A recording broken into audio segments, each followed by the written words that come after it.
All right. And for those of you that watched the video last week, let me start out with an apology because apparently I had to holler at my wife to get the name of Bunkie, Louisiana. I couldn't remember it. And then I referred to the highway through Bunkie as the Boise Highway. I don't know where that came from, but if you're close to my age, you understand, and that's all I can ask for. You know, to start out today with this verse of scripture, it says, "Now to him who's able to do immeasurably more than all we ask or imagine, according to his power that is at work within us."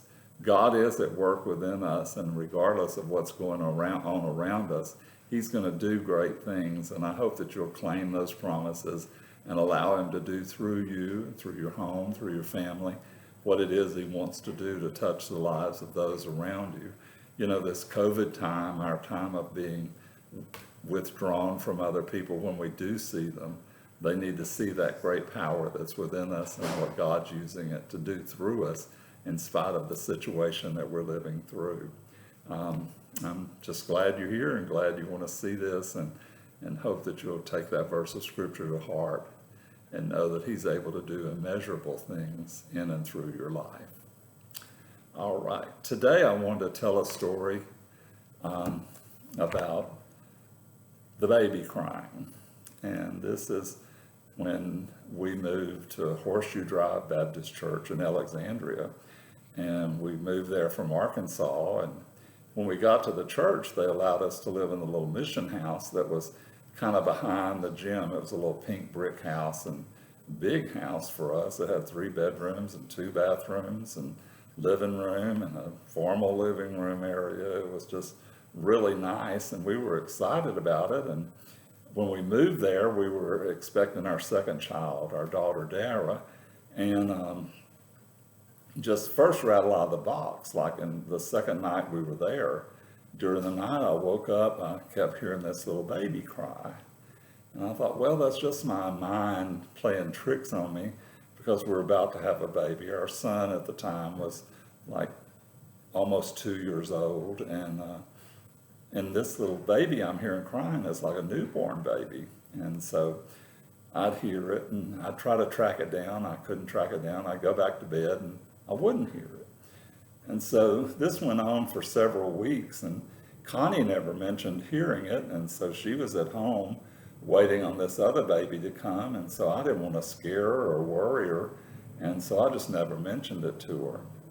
And every day I would walk home for lunch because it was just right behind our gymnasium. And I walked home to eat my lunch, and Connie's in the kitchen putting it all together. And all of a sudden she walked into that room, the den where I was sitting there watching TV, and she said, "Do you hear that?"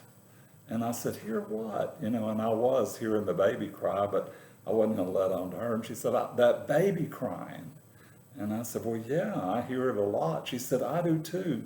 And it's about to drive me nuts." And I'm thinking, well, why haven't you said anything? And I told her, I said, "Well, I hadn't said anything because I didn't want to worry you. I didn't want to scare you." And she said, "No, I walk myself to death every day trying to figure out where that baby crying sound is coming from." And so it went on and on and on. And we'd lived there several months. The baby was born, and we were still living in that little house. And one day I was over in the sanctuary at the church, and a boy I'd gone to college with and who in previous years had been a part-time youth minister at Horseshoe Drive, and he walked in, and I said, "Hey, Mike, how are you doing?" And we're talking and all this kind of stuff, and just went on. And finally he said, "Well, where are y'all living?" I said, "Well, we're living in the mission house." And he looked at me and he said, "Have you heard the baby crying?" And I almost freaked out. I said, "Yes." "Have you heard it?" He said, "Oh yeah, we lived there when I was working here, and it just drove me nuts. I never could figure it out."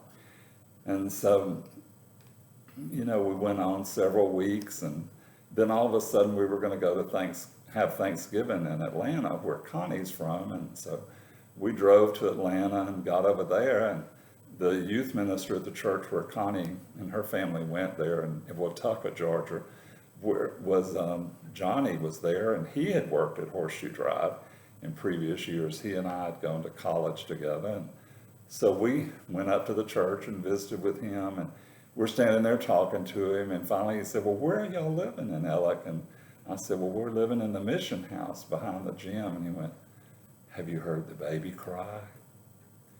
And I want you to know that almost freaked us out. And there's more to the story, but you know, it just went on and on and on until the day we moved out of that house, we heard that baby cry. And we bought a house and moved into it there in Ellick, and the next staff member moved into the house, and they lived there several years and never mentioned hearing that baby cry. But it did. And just to say this, we finally tracked the sound down to the front middle bedroom. And that was the weirdest bedroom because the whole house was centrally heated and had central air conditioner. But in that room, it didn't matter if it was summer or winter, it was always freezing cold. And if I liked pot plants, and I'd put a pot plant in there, it would die. I could put it in any other room in the house and it would thrive. But if I put it in the room where the baby cried, it would die. Can you believe it? That's the truth.